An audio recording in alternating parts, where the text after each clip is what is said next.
Welcome back. This is section 2 of our unit on the Boston Massacre. And if you take a look at our list here, you will see our 3 primary sources. We have our Boston Gazette and Country Journal, our London Chronicle article, and our testimony excerpts. Now this is pretty heavy reading, so our students we're going to read them together, and then we're going to use a couple of different tools to help guide the students through it. So the first tool is right up here at the top, the Boston Massacre Primary Source Notes Graphic Organizer. And when we read this together, students will open up the document and it will look like this. As the students begin to read it, they will put their name and the title of the article that they're going to be working on. Now, this part of the lesson takes several days, so we may only go through 1 article per class period. Now, once we do that, this is a space where the students can type directly into their notes. And what I will have them do, this is Google Docs, so they will click File, and they will click Make a Copy, and they will entitle their own copy with their name. And this will keep it so that they do not, are not able to edit each other's documents. So that's what we'll work on. So as we work on this, we'll read the article together, and we use a variety of different strategies to do that. We use closed reading techniques usually, but we will take the author and the main contributors of the article and type them right here, and students can type directly into this document. Then they will describe the events, focusing on specific details such as names of the participants, the order in which the events unfolded, anything that stands out to them in doing this. And this is something that we will do together simply because the documents can be pretty wordy and they're brief, but they can be very challenging to read on their own. So we're going to read them together. We're going to pull them apart one at a time, and only the most important information is going to go right here.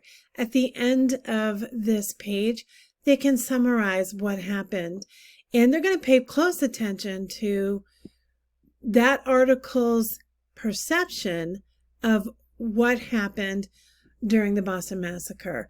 Who fired the first shot? Did Captain Preston fire the first shot or give the command to fire the first shot? What were the reactions of the townspeople? Were the British soldiers provoked? They're going to be looking for different key things like that based on the articles they read, and they'll find as they read 2 or 3 articles and the testimonies that accounts will vary somewhat. There is a separate graphic organizer for each of the 3 articles that we're going to be looking at. So that is the graphic organizer. If we go back to our RLO here, the original RLO, we can see that you have the Boston Gazette and Country Journal, the London Chronicle articles, and then we have the testimony excerpts. And these testimonies are a kind of a composite of different primary sources that detail the testimony of a number of eyewitnesses. And let's take a look right here. This one is the deposition of Theodore Bliss.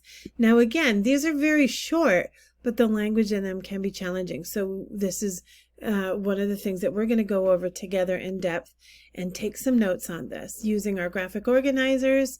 And students also have the option of just using their own notes that feel more comfortable to them. That could be a list, it could be a concept map, whatever is comfortable for them. Now back to our RLO here. And I'm trying to navigate this with varying degrees of success. And you'll see here We do have an HBO clip, and I have it listed here. This will probably be moved down. What my next RL focuses on is our class discussion piece. So after reading those articles and we're going to complete a Jamboard activity, and we're going to discuss that Jamboard and see how the perceptions of individuals can vary. So this is a link for the Boston Massacre Jamboard, and this is one way that we're going to be discussing holding a class discussion in person and digitally. So let's take a look at the Jamboard. Now, of course, this is after students have completed the reading and the discussion. They've taken notes. So they're pretty well versed on what was going on during the Boston Massacre. Let me try to enlarge this just a little bit. Well, I guess I can't do that. So this is one of 3 Jamboards. Students will come to the Jamboard, they'll click on the link, and students can edit this all at the same time.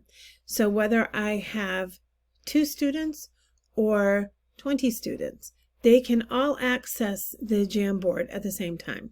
So the downside is that they can type over someone else's or delete someone else's answers.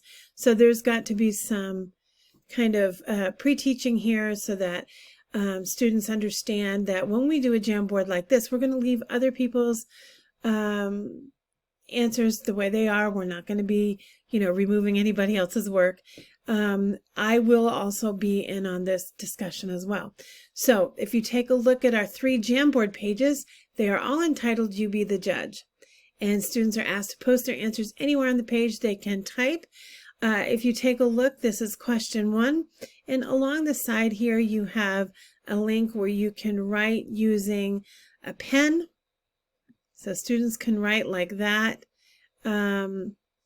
However, that may not be the most effective way. Sticky notes can also be used, images, but the one they're going to use for this one is a text box. So they'll click the text box, click over here, and then they will type their answer to this question. Was Captain Preston guilty of ordering his men to fire into a crowd of civilians? And although I haven't written it here, I am encouraging students to not only just say whether or not he was guilty, but they're going to just give me a very brief reason why they think he was guilty of ordering his men to fire. And they can type right here.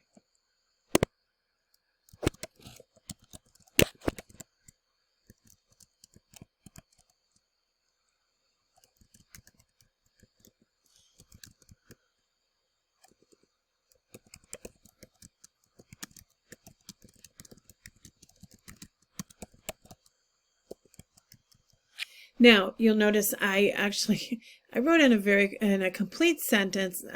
They don't necessarily have to do that. I just want them to get their thoughts out on this board and pop them around.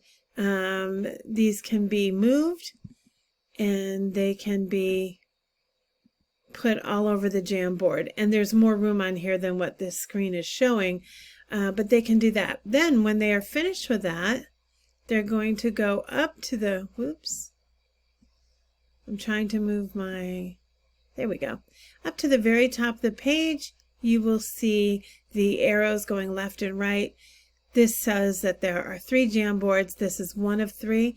And so what they'll do is when they're finished with this one, they'll click the right-hand arrow and go to Jamboard 2 with the second question. And this Jamboard, You Be the Judge, question number 2. And I apologize that my recording screen is not, I'm struggling with getting it large enough to encompass everything on here. But You Be the Judge, and when we look at this, the question is, did the British soldiers fire without provocation? And based on what we've read and discussed before, students can write in their answers here. And this gives us an opportunity to share these answers, and we will discuss these again in class, in person, or we can do it over a live feed as well. So we'll be able to discuss these, not just leave them here, but talk about what we shared, and I'll share that with all the students, and they can see it. They'll be able to access this. This will be, this is on the site or posted on their, on Google Sites, the site I've made for this unit, and that will be available to them on Google Classroom. So they'll have access to this, and they can keep returning to this again and again as many times as they need to. So then we'll go to the third Jamboard. And this question, do you think the British officers were justified in firing upon local citizens? Explain your answer. So that is their third question. Now this kind of gears up to lead them into writing their brief opinion paragraph or 3-paragraph essay. It is, the assignment is developed in a way that it can be tailored to the needs of the particular students who are in my class.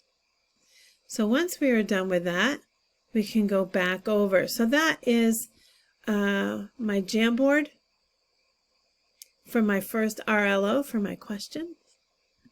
And thank you for watching. I appreciate any input that you have. Have a good night.